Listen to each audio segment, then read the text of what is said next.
Salutări și bine v-am regăsit, fraților! Astăzi vă voi vorbi despre un exchange descentralizat foarte interesant, construit pe cel mai complet și valoros blockchain care există în acest moment, pe părerea mea, și vorbesc aici de blockchain-ul românesc al celor de la Elrond, bineînțeles. Înainte de a începe, reiterez faptul că nu sunt consultant financiar, videourile pe care le fac având rol informativ, eu rugându-vă să vă informați și din alte surse înainte de a lua o decizie de investiție, dacă este cazul, bineînțeles. Dar acum, haideți să trecem la treabă și începem cu foarte interesantul exchange descentralizat franțuzesc construit pe Elrond și denumit Jexchange, care a fost creat ca un complement al lui Maiar Exchange, exchange-ul celor de la Elrond. Este un exchange peer-to-peer, adică de la persoană la persoană, care permite oricărei persoane care are un cont de Maiar sau un web wallet Elrond să se conecteze la această platformă și să creeze o ofertă de vânzare a propriilor monede deținute din ecosistemul Elrond, denumite și SDT-uri, prescurtare care vine de la Elrond Standard Digital Token. Nu există nicio limitare privind prețul de vânzare ales personal sau numărul de monede care fac parte din această ofertă. Orice alt om care intră pe Jexchange vede acea ofertă și crede de cuvință că este o ofertă bună pentru el, o poate umple sau îndeplini prin plătirea acelei oferte. Primul venit, primul servit. Nu poate exista niciun slippage, cum se întâmplă pe Maiar Exchange, adică nicio variație de preț din momentul în care se semnează acea tranzacție și până când aceasta se realizează și monedele cumpărate intră în contul noului posesor. Totul se realizează într-un mod foarte sigur prin smart contract, blockchain-ul Elrond fiind renumit pentru siguranța foarte ridicată și rapiditatea pe care le livrează. Jexchange începe să aibă un succes din ce în ce mai mare datorită modului de operare foarte simplu și direct, precum și numărului mare de SDT-uri listate în comparație cu ceea ce se întâmplă pe Maiar Exchange. La momentul în care vă vorbesc există 34 de SDT-uri listate pe Jexchange și doar 14 pe Maiar Exchange. Și mai mult, un mare avantaj este și acela că orice monedă a oricărui Elrond Launchpad, însemnând orice proiect foarte important și valoros lansat de către Elrond, ajunge să fie listat pe Jexchange înainte de a fi lansat pe Maiar Exchange. Este cazul chiar acum cu moneda Ethereum, care a ajuns în posesia celor care au câștigat loteria Ethereum Elrond Launchpad acum câteva săptămâni și care deja își creează propriile oferte de vânzare ale monedelor Ethereum pe Jexchange. Iar pe data de 26 aprilie, Jexchange și-a dovedit acuratețea în prezicerea prețului adevărat de lansare al monedei Ethereum prin mecanismul său foarte simplu, început cu mai bine de 4 săptămâni înainte de lansarea oficială de pe Maiar Exchange, care a venit la rândul său cu un alt mecanism mult mai laborios și lent și care a descoperit virtual același preț de piață pentru Ethereum, revelat cu câteva săptămâni în urmă pe Jexchange. Acum, mergând mai departe, un alt lucru foarte interesant este și faptul că Jexchange are propria monedă denumită Jex, monedă care oferă o grămadă de avantaje celor care o dețin și o pun la staking, adică o blochează într-un smart contract pentru o perioadă de minim 30 de zile, primind în schimb o sumedenie de beneficii și vă explic. La fiecare tranzacție realizată există o mică taxă pe care Jexchange o percepe. Din acea taxă, 50% se duc către toți cei care au moneda Jex la staking și se duc în forma monedei care a fost tranzacționată. Asta înseamnă că reward-urile primite vor fi în toate monedele tranzacționate pe acest exchange, lucru fabulos. Iar cu cât o monedă este mai tranzacționată, cu atât mai mari vor fi și reward-urile care vin către staker pentru acea monedă. Vă pot confirma asta personal, deoarece am și eu Jex la staking și am primit deja o cantitate mai mult decât mulțumitoare de reward-uri, printre care și un număr bunicel de monede Ethereum chiar. Prețul monedei Jex a făcut deja un salt destul de mare de la prețul de lansare. Personal am făcut un 6-7x, dar nu vând nimic. Voi ține totul la staking pentru o perioadă lungă de timp de acum încolo și vă explic de ce. Moneda Jex are un supply deflaționar, în sensul că se ard monede la fiecare ciclu de oferire de reward-uri, care înseamnă 17 zile de acumulare reward-uri plus 4 zile în care se poate da claim la acele reward-uri.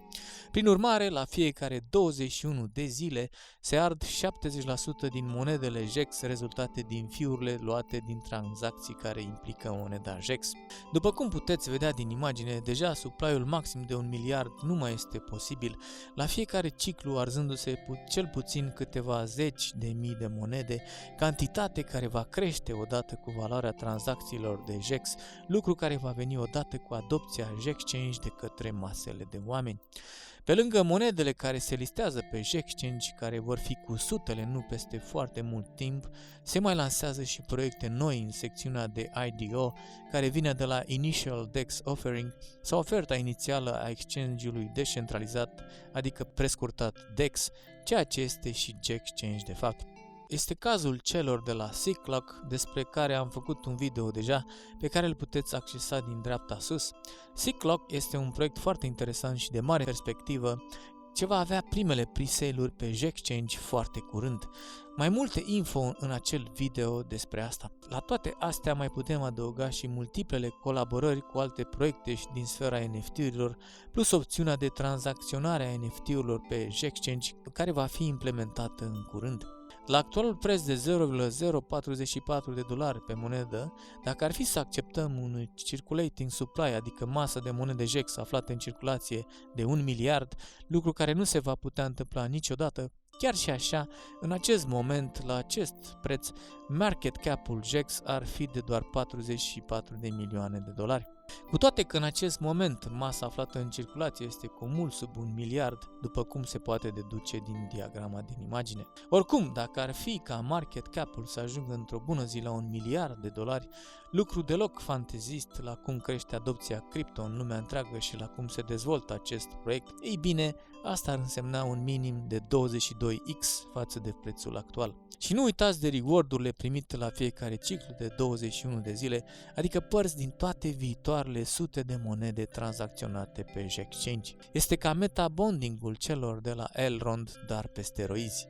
Personal văd un potențial imens de creștere și profit aici în timp, dar nu uitați, repet, să vă mai informați și din alte surse în caz că vreți să investiți. După ce ați făcut asta și ați hotărât singur să investiți și cât să investiți, veți avea nevoie să cumpărați eGold, moneda celor de la Elrond, cu care puteți achiziționa JEX. V-am lăsat tot în descriere un link cu referalul meu care vă oferă și un bonus de $10 dacă achiziționați eGold în valoare de minim $200. De asemenea, din dreapta sus puteți accesa și un video despre Elrond făcut de mine acum ceva vreme dacă doriți să vă informați mai bine înainte de a lua o decizie. După ce ați achiziționat eGold, va trebui să vă logați cu aplicația Maiar sau cu web wallet-ul Elrond pe website-ul oficial JEXchange pe care vi l-am lăsat tot în descriere. De acolo intrați la secțiunea Search Offers, selectați JEX la Token to Buy și WEGLD la secțiunea Buy With.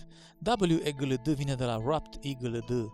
Puteți schimba EGLD în Wrapped EGLD în secțiunea My Account din dreapta sus. După care reveniți, vă uitați cu atenție ce oferte sunt în acel moment pentru JEX, iar dacă prețul de cumpărare vi se pare ok, puteți cumpăra foarte simplu și rapid.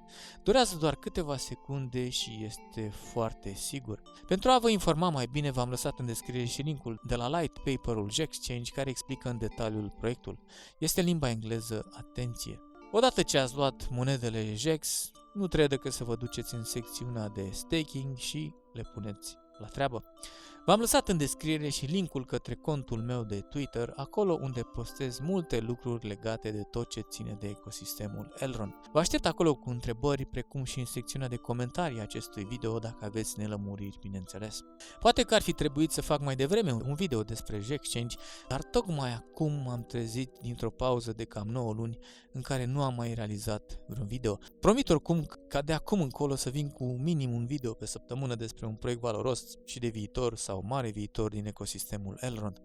Ceea ce se întâmplă în aceste momente în zona crypto blockchain este cu adevărat istoric și revoluționar. Va schimba din temelii întreaga lume, iar cine nu este pe fază sau privește fără să acționeze va avea clar de pierdut. Dar totul trebuie făcut cu grijă și cu o bună informare și înțelegere a fenomenului în același timp, iar eu asta îmi propun să promovez pe canalul meu.